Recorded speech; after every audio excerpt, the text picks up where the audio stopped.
Gone and Forgotten by VitaeLifeSolutions.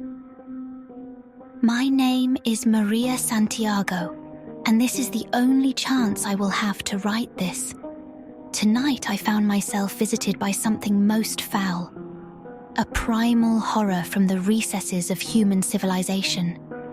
I am out of options, and this is the only way I can maybe relay this information. It's the last and only thing that I can do in this iteration of my life. I awoke in the wee hours of the morning at around 1:20 a.m. I was alone in my bed. My wife Annie works the night shift, so this was not abnormal. What was abnormal was the sound over the baby monitor. Our child Hunter was crying, but beneath his wails were the sound of something sick. A wet, squishing sound and a muted breathing I did not recognize.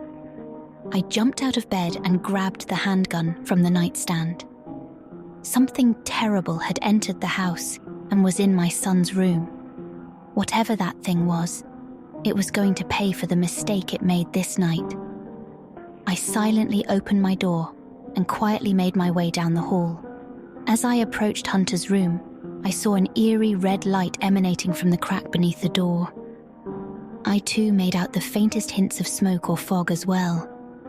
I placed my hand on the doorknob and removed the safety on the smallish handgun. As I readied myself, a snorting sound echoed through the house and a voice hit my ears. Come in, human female. The blood in my veins froze.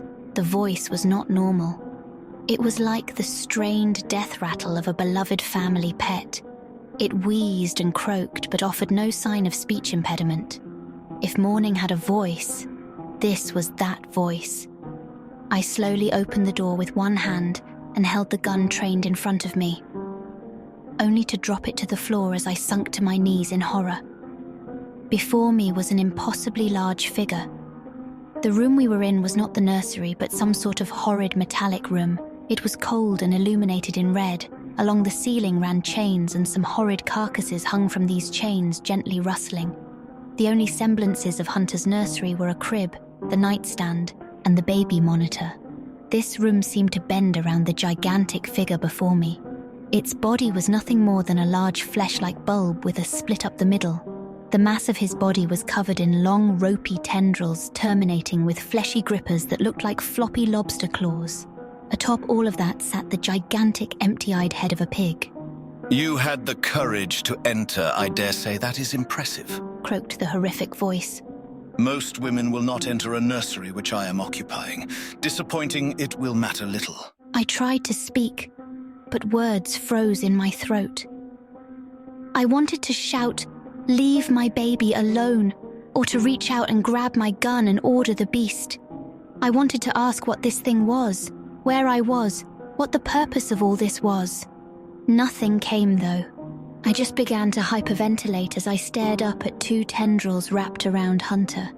You must be terrified, yes? Well, don't worry, I won't be long, and sooner than later all of this will be a distant memory. I am here to collect this child. See, I collect many children. That's what I have always done.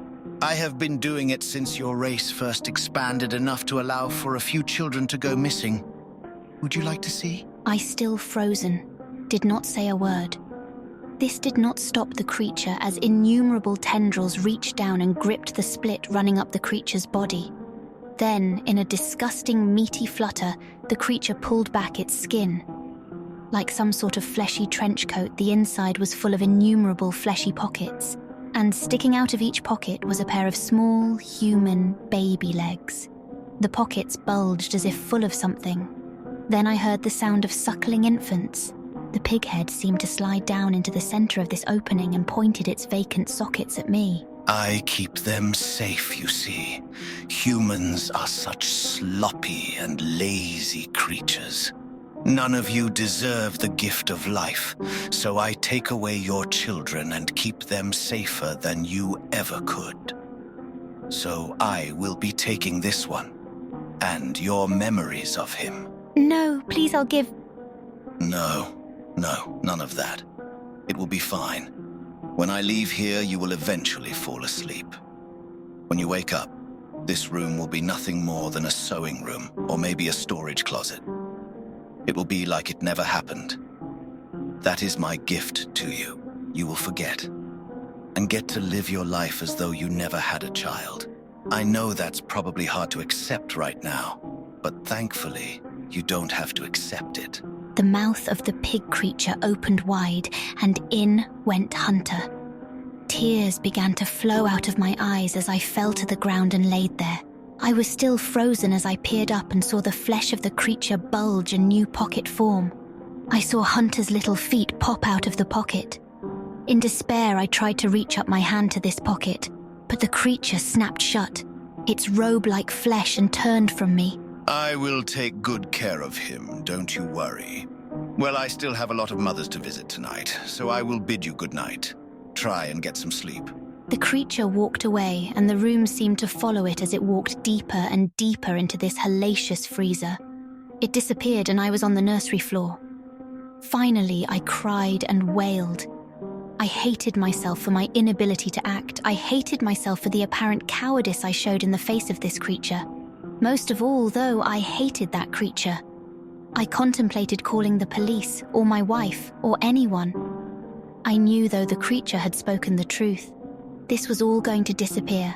No matter what I did, I would eventually fall asleep, and the world around me would shift so that this never happened. Which is why I wrote this all down for you. I don't know if this will survive me falling asleep. I have to try, though. I don't have any answers on how you can prevent this from happening. I only have a request. Protect your children, and please remember mine for me.